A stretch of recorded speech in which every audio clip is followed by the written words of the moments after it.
Y como siempre que comenzamos una capacitación que tenga que ver con los alimentos, me gusta citar a Hipócrates, que junto con Galeno son los precursores de la medicina actual, los primeros galenos que tuvo la historia, y que justamente insistía que la medicina del cuerpo debía ser el alimento que se consumía, para que de esa forma existiera una armonía y una salud en forma integral dentro del individuo, por lo cual ese alimento que se consume debe ser apto, debe ser inocuo y debe servirle a la persona, al consumidor, para su bienestar general. Y de eso se trata la calidad, la inocuidad, la seguridad alimentaria. Por lo tanto, vamos a ver esta herramienta en especial, qué es lo que nos depara. Empezamos entonces con el ABC de todo el mundo microbiano que hace a la parte alimenticia, que es entender, por un lado, qué es la microbiología y por otro lado, qué es el metabolismo microbiano. ¿Qué factores van a incidir sobre esos potenciales patógenos para que hagan su aparición y se mantengan en el tiempo? En esta placa podemos ver al querido bacteriólogo alemán Roberto Koch abocado a su tarea y damos, por supuesto, también el concepto de lo que es la microbiología. Es un estudio de los organismos microscópicos que deriva del griego micros, pequeño, bios, vida, y logos, ciencia. Para mucha gente, lo que le induce a pensar a microorganismo es aquella pequeña criatura que no encuadra en ninguna de la categoría de lo que puede ser lo clásico, ¿no es cierto? No sabemos de repente si son animales, vegetales o minerales. Y aquí podemos observar las bacterias, los hongos, que a su vez forman la flora micótica total como levaduras, los hongos filamentosos, los virus, los protozoos y las algas microscópicas. Todo ello constituye eh, la familia de la microbiología o los microbios propiamente dicho. Todo lo que no se puede ver a simple vista. Comenzando por el ABC de la bacteria, ustedes pueden ver en una bacteria tipo que son organismos unicelulares formados por una cápsula, una pared celular, una membrana celular y a su vez tienen un núcleo de ADN que le permite a esta bacteria, mediante su división celular básica, la reproducción. Además, pueden o no contar con cilias y flagelos, que hacen que ese microorganismo tenga movilidad.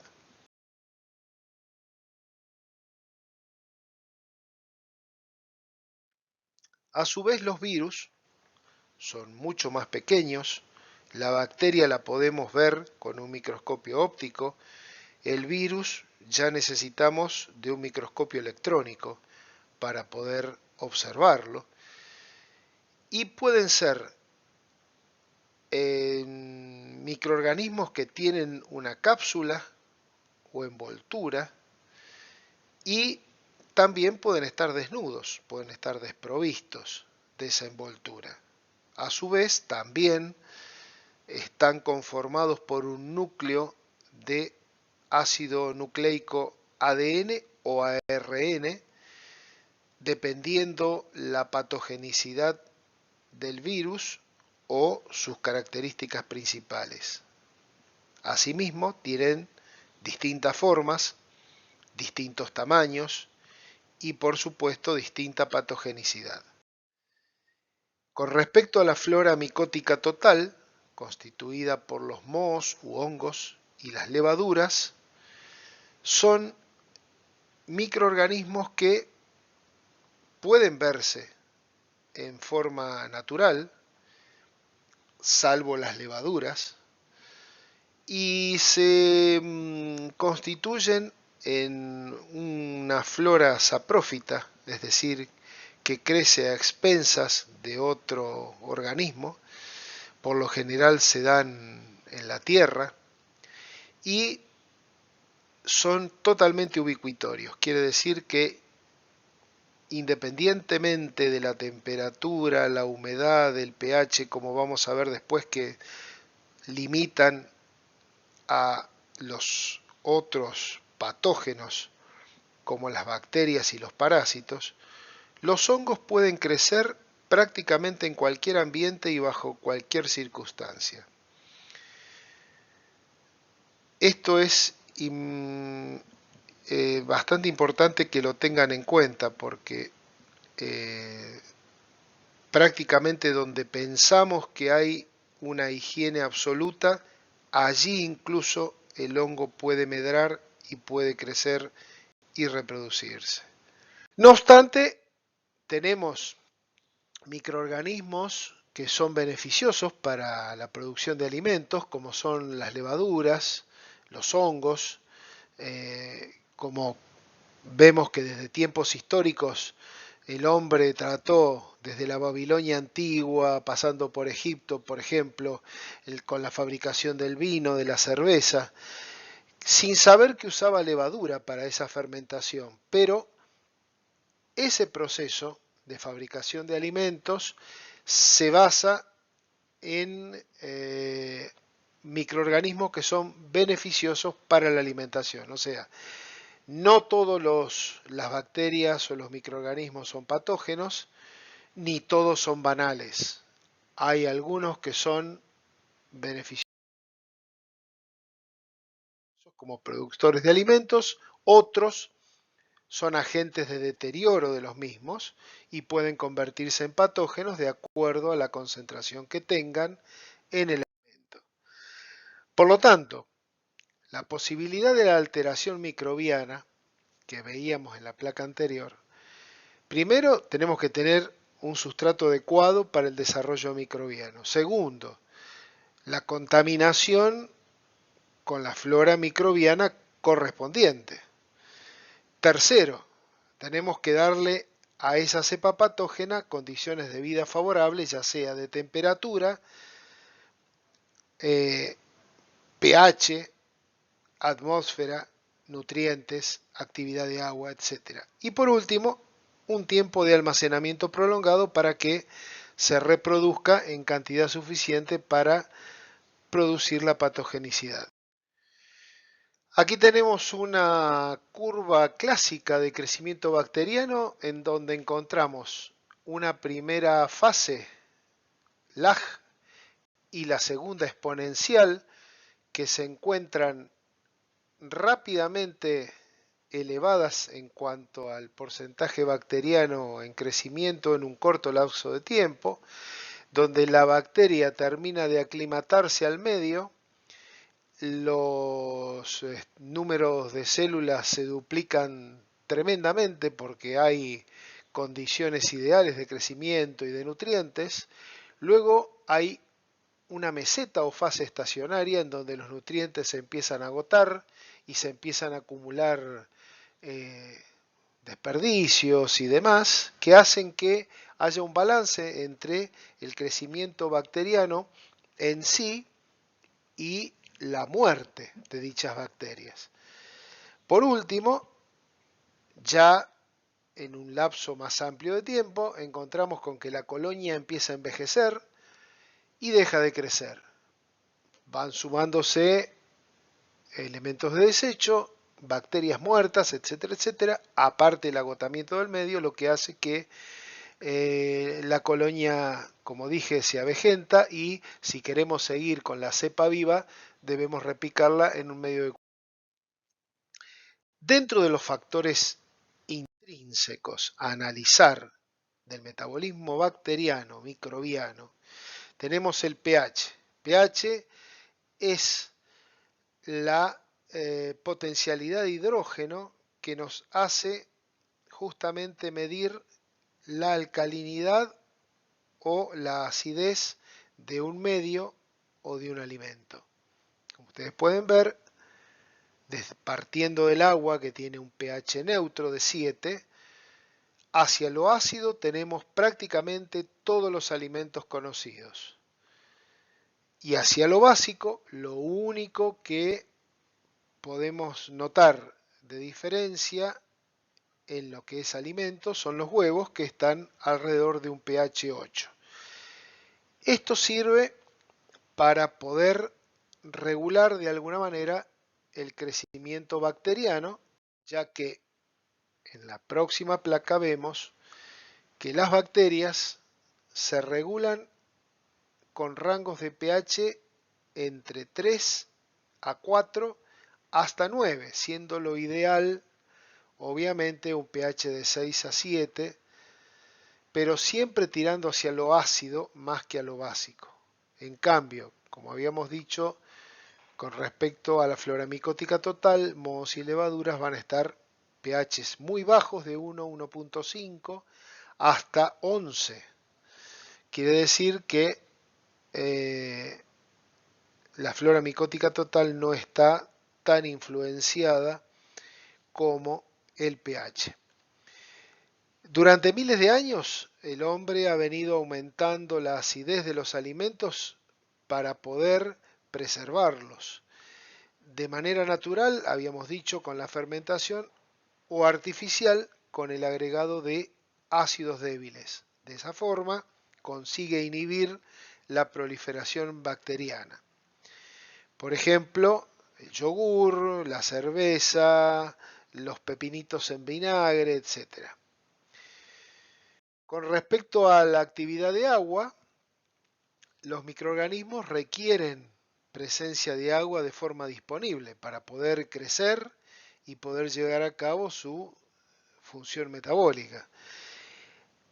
La actividad de agua mide ese nutriente o la disponibilidad de ese nutriente para que la bacteria se desarrolle o no. Obviamente, mientras más agua tenga un alimento, más factible está en que se preste a ser deteriorado por estos microorganismos. Como ven, las carnes, los pescados, todo lo que es los víveres frescos, al tener una gran carga de humedad, son más factibles al deterioro en sí que un alimento seco. Por ejemplo, los productos deshidratados, las especies y las frutas secas.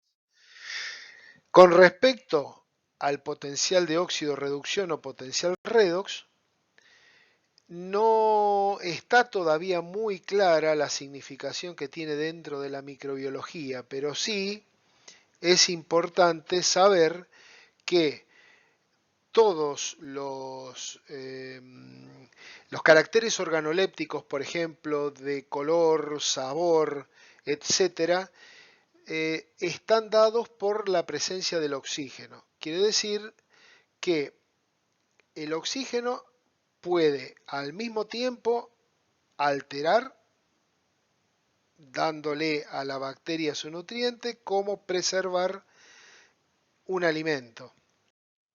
Asimismo, el dióxido de carbono. Esto se mide en milivoltios. Y en esta placa podemos ver, por ejemplo, que las cargas negativas de esos milivoltios las llevan los anaerobios. Quiere decir, los que crecen en ausencia total de oxígeno o con muy pobre presencia de oxígeno. Como ven, todos los alimentos secos están con un nivel de oxígeno muy bajo o un potencial negativo. A medida que el alimento tiene más volumen de agua, obviamente tiene más volumen de oxígeno, da un potencial más positivo y favorece el crecimiento de los aerobios.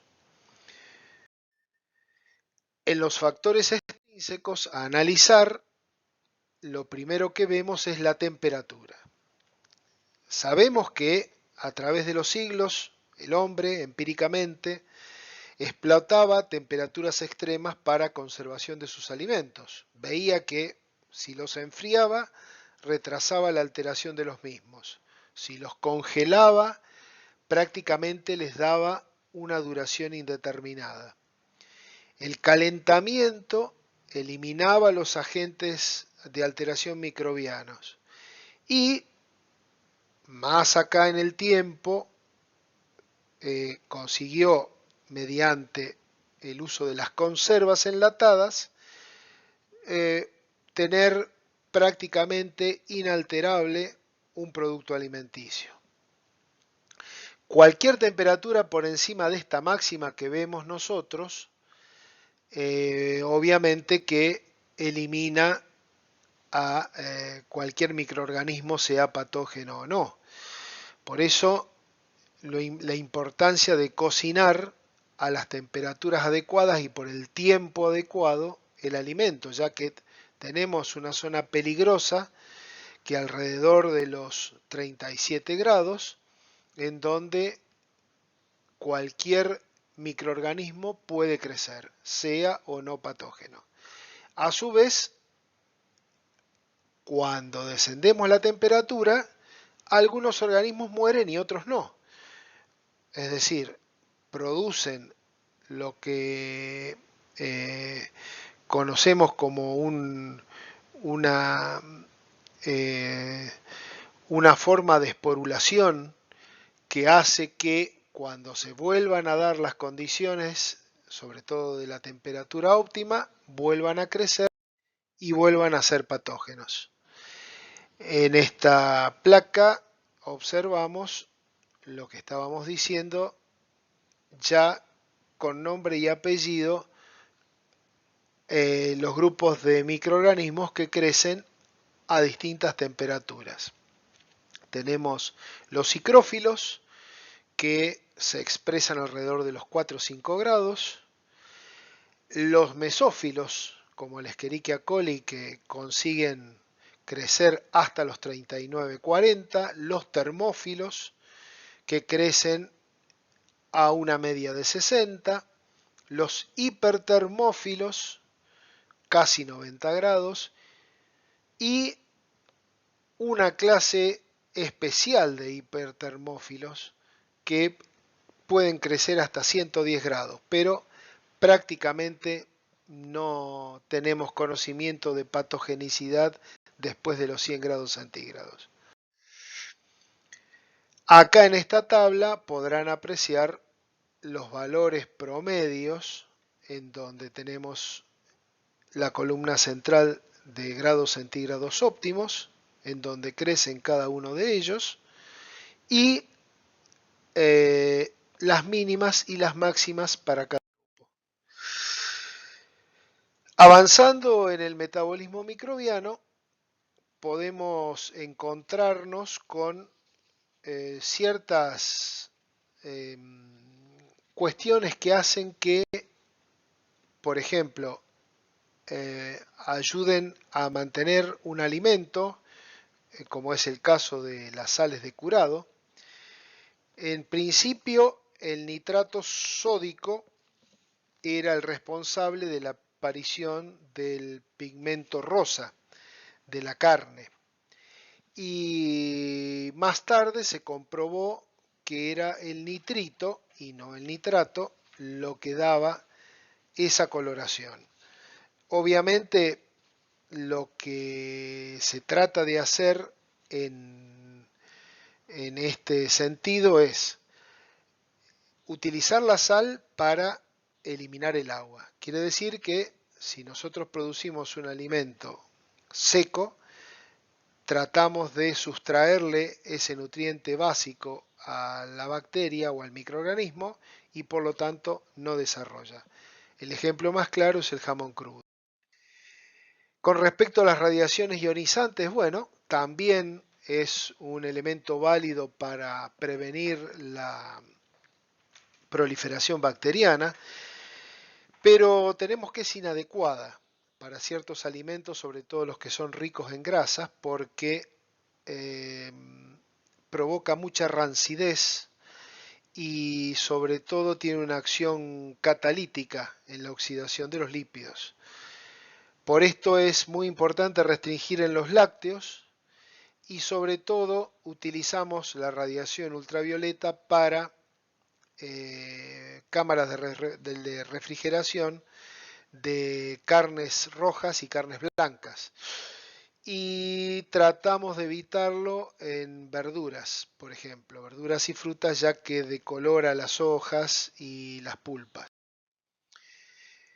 Con respecto a los ácidos orgánicos, se encuentran muy presentes en la naturaleza, prácticamente digamos que la naturaleza se defiende en, del problema de las bacterias, sobre todo en las frutas con el ácido cítrico, el ácido benzoico en arándanos y el ácido sórbico en las ciruelas.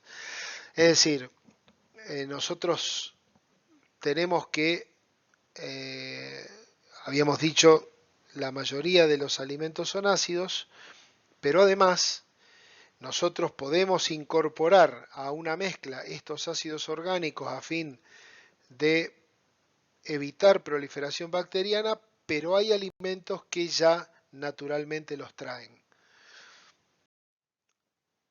Referido a los antibióticos, vimos que durante cierto tiempo se inhibían las bacterias que alteraban los alimentos mediante la adición de antibióticos. Obviamente, el uso indiscriminado, sobre todo en ganado vacuno y ganado bovino, hacía que estos antibióticos pasaran a los subproductos, por ejemplo los lácteos, y con niveles que eran inaceptables. Por lo tanto, se trató de regular lo que es la presencia del antibiótico, sobre todo en los alimentos, en los piensos, por lo que prácticamente, como todo, cuando se usa por primera vez es algo empírico y luego va tratando la, digamos, la norma internacional de adecuarse a esto y fijar límites para saber hasta dónde llega la parte beneficiosa y a dónde llega la parte psicológica. Prácticamente lo que se usa en antibióticos en los quesos, sobre todo, es la natamicina para tratar de impedir que las bacterias crezcan, ya sea en la corteza o pasen a la pasta del queso. Por lo tanto, se sumergen o se rocían con aspersiones de natamicina hasta 500 partes por millón.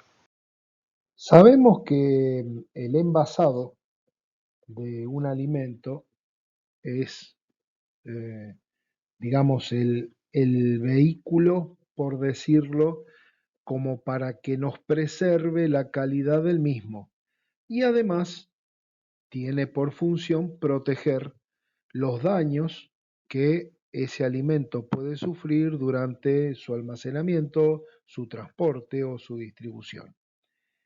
Por eso vemos que hay tres tipos distintos de protección que el envase le puede dar al alimento, como ser una protección química, en donde el envasado impide el paso de vapor de agua, del oxígeno o de otros gases, o actúa de forma selectiva permitiendo solo el paso de algunos gases de los que nombramos. Con respecto a la protección física, el envasado va a protegernos al alimento de la luz, del polvo, de la suciedad, de las pérdidas de peso que pueda tener el mismo y de los daños mecánicos que este alimento pueda verse afectado, se le puede infligir. Y por último tenemos una protección biológica que nos lleva a que el envase impide el acceso adentro del alimento de microorganismos, de insectos, afectando por supuesto de este modo la velocidad de la alteración o la supervivencia y el crecimiento de los patógenos que pudiera haber dentro del alimento. Con respecto a las atmósferas gaseosas o atmósfera controlada, digamos, sabíamos de que el oxígeno es responsable de un crecimiento bacteriano mayor a lo normal. Por lo tanto, nosotros lo que hacemos es producir dióxido de carbono para que en esa atmósfera modificada se retrase o se inhiba el crecimiento de microorganismos. Es lo que hacemos, por ejemplo, en cervezas, en refrescos, en aguas minerales o aguas carbonatadas llamadas sodas, y vemos que las bacterias gram negativas y los mohos son sensibles al dióxido de carbono, mientras que los lactobacilos y algunas levaduras, sobre todo gram positivos, son resistentes al dióxido de carbono. ¿Qué causas naturales podemos encontrar como alterantes de los alimentos? Por ejemplo, podemos encontrar insectos, plagas, varias u otros animales, sobre todo en alimentos que se encuentran estivados o a granel, como los granos, por ejemplo. También podemos encontrar la acción de enzimas que se encuentran presentes dentro de los músculos de los animales y de los vegetales, como vamos a ver. Además tenemos reacciones químicas como pardeamiento enzimático, no enzimático, hidrólisis, oxidaciones, lipólisis, etcétera, acción de agentes físicos, golpes la mayor parte de las veces, y acción de bacterias y hongos. Normalmente, cuando hay una acción mecánica, física, presente en el alimento, todo lo demás se suma a caballo de eso. Es decir, cuando hay una acción mecánica o física que haga una injuria a ese alimento que ya está estivado o está en proceso de distribución o que se encuentra almacenado. Por eso se destruye esa barrera primaria, como dijimos, que hace el envase para evitar cualquier problema ulterior y a raíz de eso vienen todos estos problemas que estuvimos nombrando. Aquí en esta placa ponemos como ejemplo una fruta, manzana, puede ser también un vegetal, como las papas u otros tubérculos semejantes, la familia de las curcubitáceas con los zapallos, por ejemplo, zapallitos y demás, que sufren la acción de enzimas naturales que tiene el organismo, en este caso el organismo vegetal, que por acción del oxígeno dan una serie de reacciones que terminan pigmentando de forma amarronada oscura la superficie que ha sido injuriada o cortada de la fruta o del vegetal que se trate. Esto se conoce entonces con el nombre de pardeamiento enzimático. En el caso del pardeamiento enzimático específicamente o reacción de Maillard, emparentado a lo que es una ETA química como la producción de acrilamidas, es cuando se produce específicamente un tostado excesivo en, por ejemplo, un café, tostado del grano de café de manera excesiva, es similar a lo que se produce en la reacción que da, por ejemplo, la tostada de un pan lactal en exceso, como vemos aquí, de un color negro carbón prácticamente, y que tiene la base en esta fórmula que vemos a la derecha de todas estas reacciones químicas que se producen justamente por oxidorreducción de todos estos compuestos azucarados que tiene la masa del pan en el ejemplo que estamos poniendo. Como vemos, todos estos factores actúan para que no solamente un alimento se deteriore, sino que sea en definitiva nocivo para su ingestión.